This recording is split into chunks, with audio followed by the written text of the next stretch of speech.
Qu'est-ce que vous voulez comme remontant? Je vous fais confiance. Bon. Bonjour à tous et bienvenue dans le bistrot d'Andrew. Comme chaque semaine, on vous a fait venir à l'émission pour nous parler d'un film. Donc aujourd'hui, je suis en compagnie de Maya. Elias. Bonjour encore une fois. Bienvenue dans l'émission. Power. Et Kali. Alors, qu'est-ce que tu fais dans la vie? Animatrice 2D. Nice. Et toi? Toujours étudiant. Ah oui, c'est vrai. Moi, je suis employée dans un cinéma dans les Laurentides. Trop bien. Et je bosse dans la QA dans le jeu vidéo. Donc vous êtes venu pour me parler d'un film que vous aimez en particulier ou l'envie de partager un film avec nous. Donc du coup, on va commencer par Kali. Oui. Apparemment, c'est Guava Island. Guava Island, ouais. Allez, vas-y, parle-nous-en. Pourquoi t'as décidé de parler de ce film-là? Alors, il y a plusieurs raisons, et le vrai prétexte, c'est parce que Guava Island est un film réalisé par Hiro Murai et Donald Glover, qui sont un binôme que j'adore. Parce que Donald Glover, c'est aussi le chanteur Childish Gambino. Je suis fan de sa musique et de ses productions audiovisuelles. Et Guava Island, c'est un genre de film hybride, à mi-chemin entre le court-métrage, la comédie musicale et plein d'autres choses. Et j'ai adoré l'expérience, en fait, au-delà de la qualité filmique. Il y a des récurrences de leurs travaux qui est présente dans le film, et j'adore ça. La photographie est toujours nickel.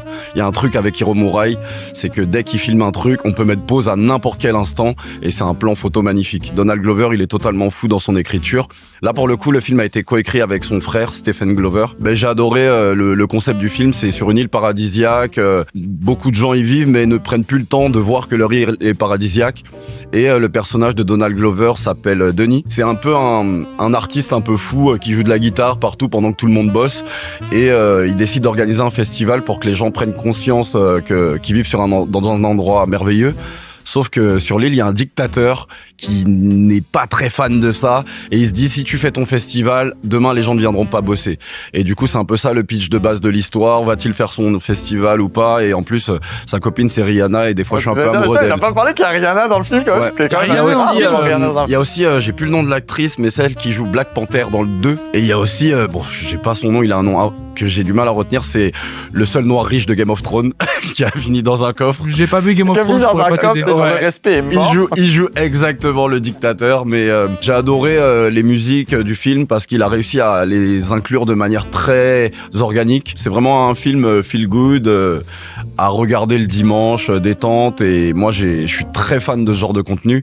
Et Hiro Murai et Donald Glover, je vous invite à regarder ce qu'ils font parce que c'est assez incroyable. C'est régulier qu'ils fassent des trucs ensemble? Ouais, okay. En fait je pense qu'ils ont signé un contrat avec Prime Video pour faire plusieurs contenus, et ils ont fait la série Atlanta, bon ça c'était avant, mais qui est ma série préférée de tous les temps. C'est plutôt un film musical, tu dirais, ou pas? Il y a de la musique, mais je trouve que la musique ne prend pas le dessus sur le scénario. C'est vraiment de manière très organique, c'est très fluide dans la manière, dans le déroulement du film. Et c'est ça que j'ai adoré, c'est pas la comédie musicale qui, dès le début, on t'impose la grosse scène de musique, ou c'est vraiment lors d'une conversation. Par exemple, il y a un type qui dit ouais, moi j'en ai marre de cette île, je vais aller vivre aux États-Unis, en Amérique, et l'autre il rigole et il chante This is America, sa chanson. Parce que c'est assez rare de nos jours d'avoir des films de moins d'une heure, enfin... Bah ouais, hein. Moi de souvenir, celui qui fait généralement actuellement, c'est Quentin Dupieux. Il y a eu un film qui était intéressant il y a pas longtemps, mais je crois que Victor il aime pas du tout.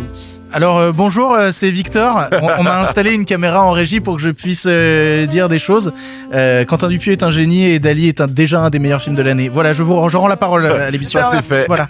Est-ce que vous êtes plus la team justement des formats de films qui sont courts ou plutôt des films qui sont plus longs? Moi ça dépend désolé de te couper. Non, vas-y. Moi ça dépend vraiment du film, parce que Seigneur des Anneaux je peux le regarder en boucle, alors que des films beaucoup plus courts j'ai du mal. Ça dépend vraiment de ce que le film me propose. Je pense que ça dépend totalement du scénario. Il y a des films de 1h30 qui sont extrêmement forts, et autant comme tu l'avais expliqué, t'as des films de 2h40, 3h, et tu reparles du Seigneur des Anneaux, oui ok, la version dure 4h, mais c'est 4 heures de bonheur absolu, ouais. Quoi. Mais il faut trouver un juste milieu.